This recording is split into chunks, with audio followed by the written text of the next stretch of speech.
Hi everyone. So I received a decent amount of requests via my TikTok to make a YouTube channel, and I figured what better time than now. A formal introduction. My name is Holly, also known as the Highlighted Pinup, and I have been a professional hairstylist for over a decade now. What I've been doing on TikTok is taking all the questions you guys can throw at me and trying to give my best educated responses for them. That's about it. So what I'll be using my YouTube for is to give more in-depth explanations to some of the things that I can't do in the minute time constraint on TikTok, and even create new avenues and give you different resources and new ideas about stuff that you may have not even thought of. The first question I'm going to address, and I've been getting this one a lot, is how to remove box color dye at home. And you may hate me, but I'm not going to tell you how. Stylists can now take a collective sigh of relief. First thing is, I love my industry. I'm very passionate about it. I've been doing it a long time. And there are certain things that I can't give information on because it would cause harm to the industry. Color correction is one of those things. It's a big difference between just giving some advice on how to do some touch-ups on some semi-permanents or to guide someone who's already coloring their hair. When you're talking about massive overhauls like this, I'm going to always defer to stylist intervention.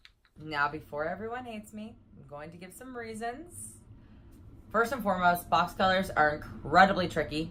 They are not regulated the same way I am. Their ingredients don't have to be as strict as mine do. We still see box colors that have lead acetates or metallic salts in them. Those are damn near impossible to remove from the hair. And everything I do in the salon is handcrafted and tailored for my guests at that exact moment. So even if I was to start giving you guys strategies on how to do it, there's no one way to do it. There's no correct way necessarily to do it. And I would just be shooting in the dark because I don't even know your scenario. And you could tell me all you want, but unless I get my hands on it, I'm just making blanketed assumptions based off of standard color theory, which don't necessarily apply to everyone. So it's super temperamental.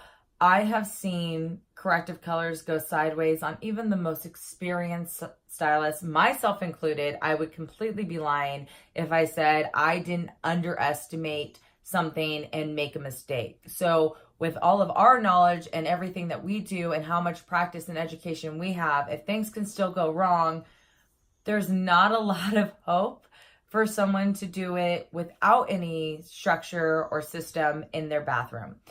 I get it. It's super frustrating. It can be infuriating, in fact. And we see this a lot. 35 minutes in the bathroom causes months to years of damage and thousands upon thousands of dollars. Some of the things that have been brought up to me are the fiscal aspects and financial restraints that don't allow you to do these things. And I understand that too. But it's much better to save and budget for this, or to just hold off and let your hair grow out versus start doing home chemistry and end up in a scenario where you have lost a gross amount of hair. The other thing that's always an option is beauty schools. They're normally much more economically friendly, and you may even get some more focused attention because your situation requires attention to detail. And that could be a really good route for you. From there, and I've said this before, you can end up with a stylist that you follow for life. You've started at the bottom together and you've climbed to the top, and it's a really good working relationship, and it's kind of a learning experience for all involved. And I know it seems really scary, but I never would have been a stylist if people didn't come to see me. And that goes for anyone else out there who's still getting their education. Something else to add into this is that corrective colors, even in salon, rarely take one shot. So even the best stylists cannot always accomplish your dream hair in one go. I usually recommend 6 months to a year, if not longer. And that's if people have the financial resources to sit with me for the long periods of time. I've been getting some numbers thrown at me on what people have been quoted, and it seems to be the sweet spot is $400 to $500.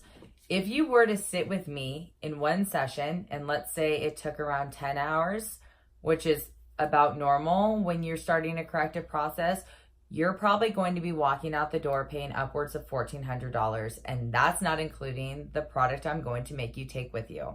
So yes, $1,400 just to get the ball rolling, probably just to get you to a point that it's better than what it was, but you absolutely hate it.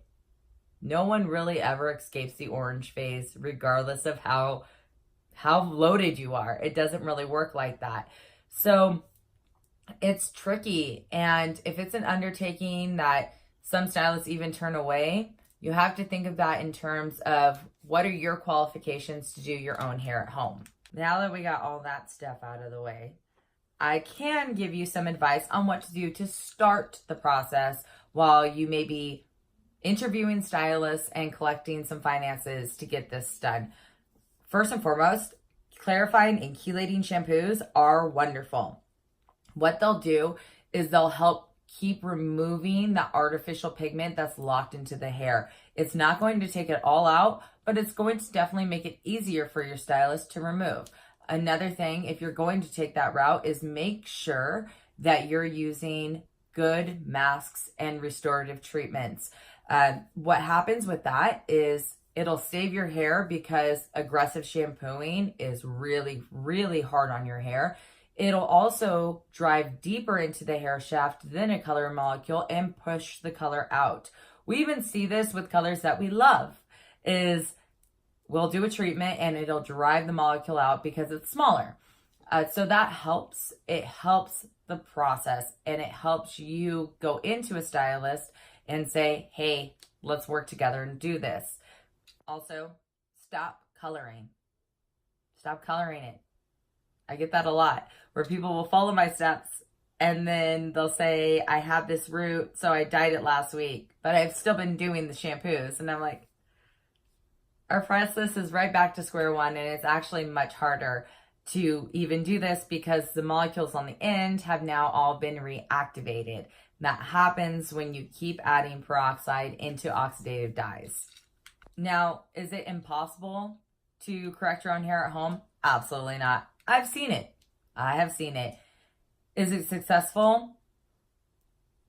I would say maybe 1% of the time, because success is determined on not just the color outcome, but how your hair feels and how much you have to lose.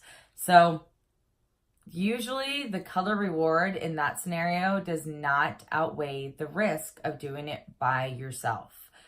There's just a whole thing to it. If you are adamant that you have to do it and you will not pay someone to do it for you, can't make you change your mind. But I will say, instead of diving into the world of YouTube and finding a bunch of people who try to do it by themselves, who are also non-professionals, go into your local supply house and start the conversation with someone who works there and really try to see if they have the knowledge to answer your questions, and start with those recommendations. So that way you're not just bumping in there and trying to figure out what to take. I know, her first YouTube video and she didn't give us any answers. I know it's not what you guys wanted, and I'm very sorry that I couldn't be more resourceful in this topic, but I would be doing everyone a huge disservice if I just nimbly-bimbly threw out these options that you can do without any information. It would just be a trust breaker, and that's not something that I'm willing to do as a person or as a stylist. So I hope everyone can forgive me and we can move past this. And of course, if you have a stylist that you love, or you find one that you love, listen to them, trust them, let them guide you. They'll know your hair and you, not some rando on the internet. And if you don't hate me, go ahead, hit subscribe, leave me some questions, give me some feedback and some comments. You can do that here or on TikTok. And as always, I will do my best to find them, and then I will do my best to answer them. Bye.